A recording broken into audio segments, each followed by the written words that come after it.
Tá aí a vinhetinha no ar, hoje é quinta-feira, dia de Pergunte ao Doutor, da gente parar um pouquinho para pensar na nossa saúde, para você parar um pouquinho para pensar na sua saúde. Hoje vamos falar de câncer no intestino, olha que importante, é o segundo mais comum nas mulheres brasileiras, o terceiro mais comum nos homens. Aliás, você sabia que esse câncer tem relação direta com o estilo de vida que você leva? Tem sim, e quem fala sobre os alimentos, sobre o tipo de alimentação da gente, sobre os hábitos do dia a dia que contribuem para o surgimento do câncer de intestino, infelizmente, é a médica coloproctologista Juliana Steckert, está ao vivo aqui com a gente. Bom dia, doutora, obrigado pela presença. Bom dia, Faraco, obrigada também pela oportunidade. Diretamente ligado exatamente a hábitos, a costumes, ao tipo de alimentação, ao próprio estilo de vida, é isso mesmo? Inclusive, no sul do país, a incidência é maior do que no resto do país, exatamente por essa questão de associar com o mundo desenvolvido, entre aspas, porque o nosso estilo de vida é com o país desenvolvido, que seria obesidade, o sedentarismo, ao aumento da ingesta de consumo do álcool, do cigarro e principalmente de carne processada. Os males que esse mundo traz com ele. Exatamente. Tem um fator genético que é muito importante, que esse infelizmente a gente não consegue modificar, mas esses restantes a gente conseguiria diminuir em quase 23% a incidência do câncer coloretal. Por exemplo, a questão da alimentação, de produtos industrializados. Dos embutidos, principalmente. Dos embutidos. Uhum. Que no nosso meio, salsicha, salame, que é completamente bem frequente, bem rotineiro. Dicas principais para a gente começar o nosso papo aqui. Ingesta de fibra, rica em fibra, então frutas, verduras, leguminosas e principalmente ingesta de bastante líquido. Por que é um tipo de câncer tão grave? De que forma que ele atua? O que o diferencia de outros? O diferencia dos outros? Primeiro é que assim, a questão nossa da prevenção. A gente está acostumado a ver muito já indicado a questão do câncer, da prevenção do câncer de mama. A gente não consegue fazer prevenção, a gente consegue fazer um diagnóstico precoce. Do câncer de próstata, da mesma maneira. O câncer de intestino é o único câncer que a gente tem como fazer prevenção.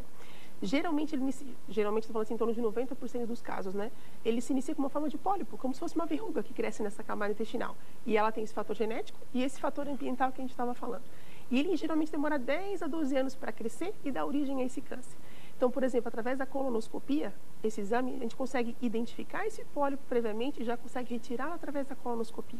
Exames preventivos, então, de rotina. De rotina. Então, assim, é isso que a saúde pública precisa entender. Se é um dos únicos tipos de câncer que tem que fazer como prevenção, é nele que eu tenho que investir. Sai muito mais barato eu fazer uma colonoscopia do que depois eu fazer uma cirurgia, uma quimioterapia e uma radioterapia, sem estar na questão da qualidade de vida e da sobrevida desse paciente depois. Silencioso, então, em grande parte? 90% dos casos é mais. Quando o paciente vai fazer o diagnóstico, esperando aparecer os sintomas, já é um diagnóstico tardio.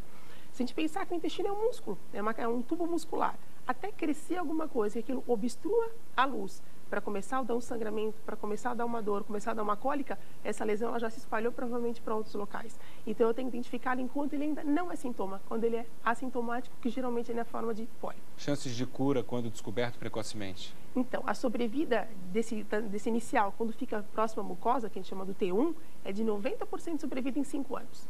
Se esse tumor já espalha um pouco mais na camada muscular, que é o T2, a sobrevida já cai para 70%. E esses cânceres avançados, já tem tipo metástase no pulmão ou no fígado, a sobrevida já cai para 13% em 5 anos. E se descobrir qualquer tipo de metástase, que ele esteja espalhado de alguma forma, a gente começa a mudar um pouco o foco e falar em previsão, né? Porque... Eu vou começar a dar, eu tenho previsão de tanto tempo de vida. A gente vai fazer um que a gente manda cuidado paliativo. Infelizmente. Exatamente, para melhorar o aporte desse final de vida do paciente somente, não como tratamento. Infelizmente, né? Por isso tanta preocupação com a prevenção. Exatamente por isso. Doutora Juliana segue com a gente aqui no Bom Dia Santa Catarina e você participa também com a gente em qualquer parte do estado. Mande a sua dúvida, a sua mensagem pelo nosso WhatsApp 991565415, 48, código da região. Vamos lá de novo, 48 991565415. Mensagem pelo WhatsApp. Participe, daqui a pouquinho a gente volta a conversar com a doutora. Combinado? Obrigada, com certeza. Até já, então.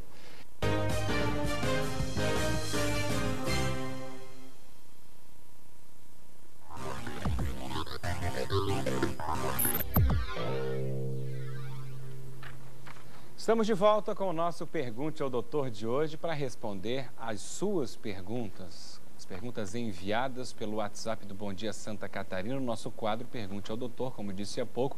Essa semana estamos falando de câncer no intestino, tema da campanha Setembro Verde.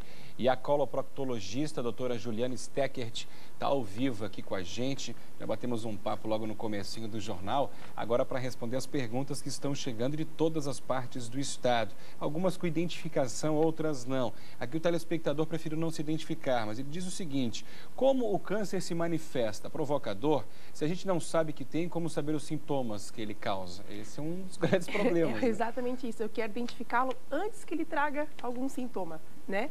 Esse sintoma dessa doença mais tardia, que vai ser um sangramento através das fezes, que vai ser uma dor abdominal em cólica, que vai ser um emagrecimento importante, esses sintomas, quando identificá-lo, provavelmente eu não vou ter mais como chance de cura.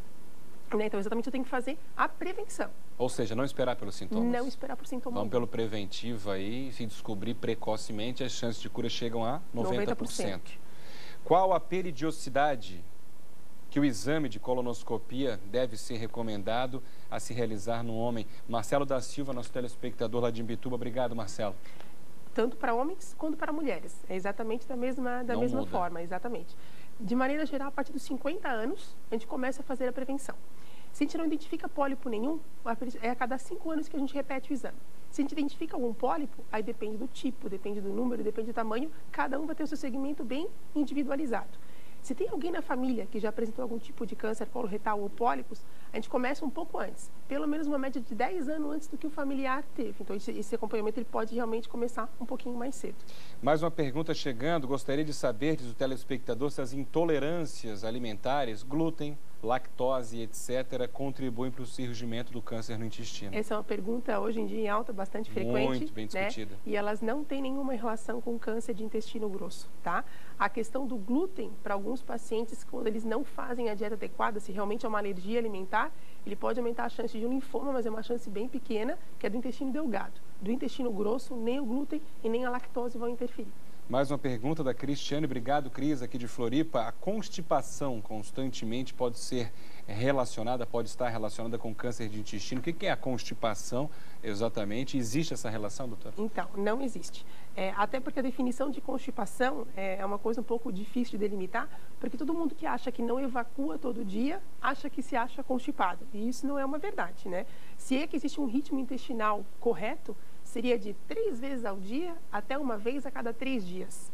Homens geralmente têm uma frequência um pouco melhor, mais facilitada do que as mulheres. Eu falo que às vezes dá uma briga de casal dentro de casa nessa competição, né?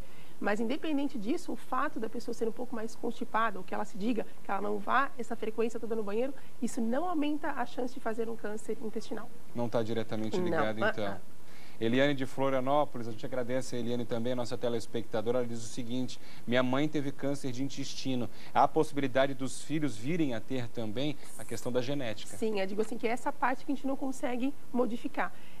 70 ou 80% dos casos dos cânceres intestinais, eles têm essa relação genética.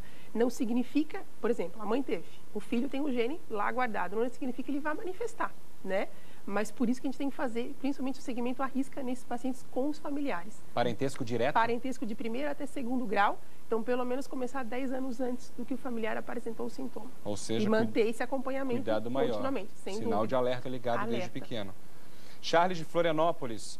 Diz o Charles: meu pai desenvolveu câncer coloretal e sobreviveu por 8 anos após a primeira cirurgia. Diz ele, tenho 41 anos e questiono se já deveria fazer os exames preventivos ou aguarda até os 50. Então, exatamente o que a gente estava conversando. Quem já tem essa genética, a possibilidade de ter acesso, já começar o quanto antes, ainda mais nos 40 anos, com certeza. É bem melhor, né? É possível que um problema de hemorroida, por exemplo, enfim, outros problemas em torno disso, esse é um exemplo, vire um câncer? A Graça pergunta de palhaço. Então, essa também é uma pergunta bem corriqueira, bem recorrente. E essas doenças orificiais de hemorroidas, fístulas, fissuras, elas não têm relação nenhuma com o câncer. As pessoas podem conviver em harmonia com isso, a questão é cirúrgica ou não, mas ela não vai aumentar em nada a chance de câncer coloretal. Telespectador que não se identifica aqui, mas que participa com a gente, que bom, fiquei sabendo que existe um exame de sangue que é feito e detecta se existe o câncer no organismo. Gostaria de saber se essa informação ela procede. Vamos passar limpo os exames que devem ser realizados. Então, o único exame que faz literalmente uma prevenção do câncer coloretal é a colonoscopia, tá? A gente tem o que chama de pesquisa de sangue oculto, que é para identificar algum tipo de sangramento nas fezes. Ele não tem uma sensibilidade muito boa, mas se identificado, se ele é positivo, eu tenho que passar o paciente também pela colonoscopia. Então, ele é uma pré-triagem. Então, o único exame realmente que se faz é a colonoscopia como prevenção. Doutora, para a gente fechar, aquelas dicas realmente que não podem faltar quando a gente fala e discute o câncer no intestino. Que é melhorar tudo que a gente puder na questão da saúde de maneira geral, que não seria não só por câncer de intestino. Então, é mudança de estilo de vida, é evitar a obesidade, é a prática de atividade física, diminuir o consumo de cigarro, de álcool e de carne, principalmente de forma manufaturada, embutidos. Doutora Juliane Steckert, ao vivo aqui com a gente, a quem a gente agradece mais uma vez pela presença. Uma ótima quinta-feira, seja sempre muito bem-vindo ao Bom Dia. Muito obrigada pela oportunidade. A gente agradece também a você de casa que participou com a gente de todas as partes do estado. Participe sempre. A gente sempre reforça aqui o nosso telefone para todos os quadros, para críticas, para sugestão. É o nosso canal direto de comunicação com você aí de casa que nos ajuda a construir todos os dias o Bom Dia Santa Catarina, que é nosso. 489-9156-5415. Não mais para o quadro Pergunte ao Doutor de hoje, que está encerrando, mas para entrar em contato com a gente, claro, para dar sugestão, para criticar, para elogiar também, por que não? Sempre é bom. Obrigado, doutora, mais uma vez.